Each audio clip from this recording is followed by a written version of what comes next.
Caleb Williams says he will play in the Cotton Bowl while he limps around Heritage Hall. Chip Kelly happy talks Dorian Thompson-Robinson's status for the Sun Bowl. And Matthew Stafford has a bruised spinal cord. You win, dude. Take the rest of the year off. It's on us. Hi, I'm James. This is your daily dose of sports and snark for the greatest sports city in the world, Los Angeles. This is the faithful Angelenos Morning Report. The setup for today is a little different, by the way. It's December 5th, 2022. Some of the equipment broke, but whatever. I want to start off by thanking the new subscriber who joined the Angelino Familia. Thank you for getting in on the ground floor. See, because on YouTube, once you get 1,000 subscribers, you get yourself a gift card to Hobby Lobby. So fingers crossed, because right now, I'm a third of the way there. If you like the content that we put out about LA sports, clickety-clack the like button. Clickety-clack the subscribe button. There's a notifications bell. Hit that. It'll let you know when we drop new content. Sharing is caring. Let people know we exist. And yes, comment, because after all, it's why I created the channel in the first place. Before we go through the news and notes, look at the scoreboard. Did you expect the Raiders defense to play like that? Because I didn't. Not at all. The Chargers only got one offensive touchdown all day. That was a pass to Keenan Allen. And the Chargers wind up falling to the Raiders 27-20. Cam Akers scores a touchdown. The Rams fall to Seattle 27-23. The Rams are on the cusp of being eliminated, perhaps as soon as next week. Moreover, they're going to be the first defending champs since the 1999 Broncos to finish the year with a losing record. That's painful. Anthony Davis scored 55 points. The Lakers continue their climb out of the NBA septic tank with a 130-119 victory over Washington. 21st ranked UCLA defeated Oregon 65-56. The Bruins are 7-2 overall. Amari Bailey, Jalen Clark each scored 14 points. And USC basketball defeats Oregon State 63-62. Kobe Johnson scores a career high 17. Meanwhile, today the Clippers are in Charlotte at 4. And I think it's a good idea the Clippers get out of town for a little bit. The last Clippers home game, Sacramento fans actually chanted "Light the beam" toward the end of the blowout. See, there's a beam that they light up outside the Kings arena whenever the Kings win, kind of like the Angels' halo. Once you find out that there's actually such a thing as Sacramento Kings fans, it's a pretty good time to book a flight on Southwest. Let's just put it that way.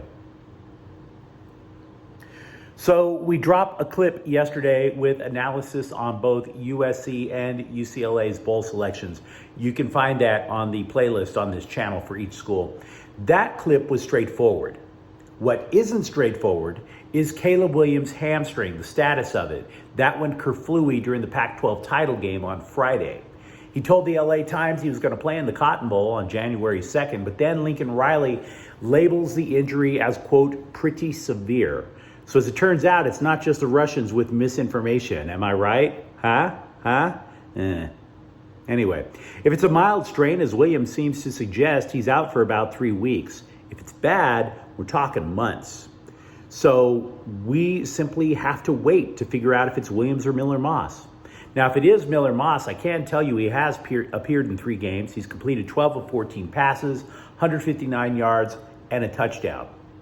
Another Trojan who is probably missing the Cotton Bowl is center Brett Neilon. He was carted off the field on Friday. Now, the reason I say might miss is because we don't know exactly what got injured. We know it was the leg. We just don't know where. And by the way, he posted a goodbye message on his Instagram account yesterday. He just didn't say, "I'm not playing this game." Now, Neilon was terrific for the Trojans, which means in offensive line speak, you pretty much never heard of him. Pro Football Focus graded Neilon as the second best center in college football. He played 901 snaps last season, committed just 1 penalty, just 1. And there was another play that was critical to the Trojans' season. He pushed Williams to a first down on a critical play against Oregon State, which became known as a Neilon nudge. It was a play on words for the famed Bush push against Notre Dame. Neilon's backup is sophomore Andrew Milik, so I have to be real. I would like the Trojans' chances against Tulane, and then I envisioned Andrew Milik snapping the ball to Miller-Moss in the shotgun.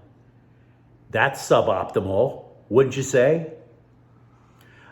I have repeatedly mentioned that Dorian Thompson-Robinson might not play for the Bruins in their bowl game. The idea being, hey, I've proven everything I can at the college level. I want to get myself ready for the NFL Combine, so why risk it? There are possibilities for USC as well. Wide receiver Jordan Addison comes to mind. Defensive lineman Tuli Tuipulotu. Offensive lineman Andrew Voorhees. Meanwhile, USC is supposed to be upset, according to ESPN, about where they landed. Their argument is that the Trojans beat a red-hot Notre Dame, whereas Ohio State had its way with work-in-progress Notre Dame. That and the Buckeyes technically benefited from not playing an extra game. They had lost to Michigan. They didn't get to the Big Ten title game. USC had to play in a Pac-12 title game. Whatever. I just don't have that much of a complaint. Basically, we have breaking news we'll get to in a few minutes. Basically, let me know what you think of the comments thread. I just don't think they have much of a complaint at all. Can we really be mad about where the team finished, though, when you consider the defense? And I have read all of your complaints about Alex Grinch. It's not that I think you're wrong. It's just that I never thought the Trojans had a lot of talent on defense. I had one goal for USC's defense. Cut the points allowed by 1 touchdown a game. Last year's team was just an abomination. They were averaging way over 30 points a game. So the Trojans defense did allow fewer points compared to that team, but it was only 3.9 points per game. It's basically like saying, hey, I'm drowning in the Pacific Ocean, as opposed to, hey, I'm drowning in Lake Michigan. There's less water to drown in. You're still drowning. So I understand what you guys are saying about Alex Grinch, but I want to see what he can do with actual talent back there. Linebacker Julian Simon said he'll enter the transfer portal today. He was a 4-star recruit in 2021, but he just simply rarely saw the field. Meanwhile, over at UCLA, Chip Kelly told the LA Times that the Bruins had full participation in practice since the end of their season leading up to Bowl Selection Sunday. I bring that up because there's been concern about Thompson-Robinson playing in the bowl game. Now, this is not a confirmation that Thompson-Robinson is going to play. He simply is saying, hey, I want to talk with my family and some confidants before making a decision, which I guess is fair. By the way, it's also possible that Zach Charbonnet and Jake Bobo could opt out. The 3 of those guys are the best prospects for the NFL on the current UCLA roster. Good news for the Bruins, though. Defensive coordinator Bill McGovern returned to practice as well. He missed the last 5 games. That included losses to USC and Arizona. The Bruins have added to their recruiting class for 2023. Isaiah Carlson is running back from Ferndale High School in Washington, which argues that he would be the replacement for Roderick Robinson of San Diego. He was going to be a stud for them, in my opinion, but he decommitted from the Bruins and to play for Georgia. Big changes, I should say, are afoot for UCLA's running game next year. It's been known to happen. Something else has been known to happen is people transferring out of USC to play for UCLA. Happened last year. It's also happening again. Defensive lineman Grant Bucky has changed his commitment in the recruiting class of 2023 to UCLA. He's a 3-star prospect from Bakersfield. So the Bruins basically gain a Trojan and simultaneously lose one. Reserve linebacker Jeremiah Trojan has entered the transfer portal. I'm losing count when it comes to Bruins entering the transfer portal. I think it's up to 8. Breaking news, which means I am going to skip Matthew Stafford for the moment. Seconds ago, it was announced that Clayton Kershaw has signed his deal with the Los Angeles Dodgers. 1 year, $20 million. That is the first big name off the list of players the Dodgers are allegedly interested in that actually came to the Dodgers. I think the Kershaw contract pretty much sets up the rest of the Dodgers offseason, but we're going to have to get more into that as the details come in. Once again, Clayton Kershaw re-signs with the Dodgers, 1 year, $20 million. Yes, I know in winter meetings updates, Trey Turner has met with the Padres. Whoop-de-doo. Also, Eddie Alvarez has landed with a job with the Milwaukee Brewers. He is a minor leaguer once again. He is 32 years old, played 14 games with the Dodgers. Somebody cue up Journey's Don't Stop Believin', because I think that summarizes this fellow's career. If you want to be cute, and let's be real, ladies, I radiate cute. We could claim that Hall of Fame added former Dodger standout Fred McGriff, but we would be lying. The crime dog was 39 when he finally landed in LA. You have to go through a lot of Google pics before you find one of him wearing Dodger blue. He made his heyday with the Braves and the Padres. His big problem, the reason that it took so long for him to get the Hall of Fame, he was short one of those so-called automatic Hall of Fame stats. He was 7 bombs short of 500 for his career. So I would assume that's why it took so long. We have a more accurate description of what happened with Matthew Stafford in the Rams. He has a spinal cord contusion.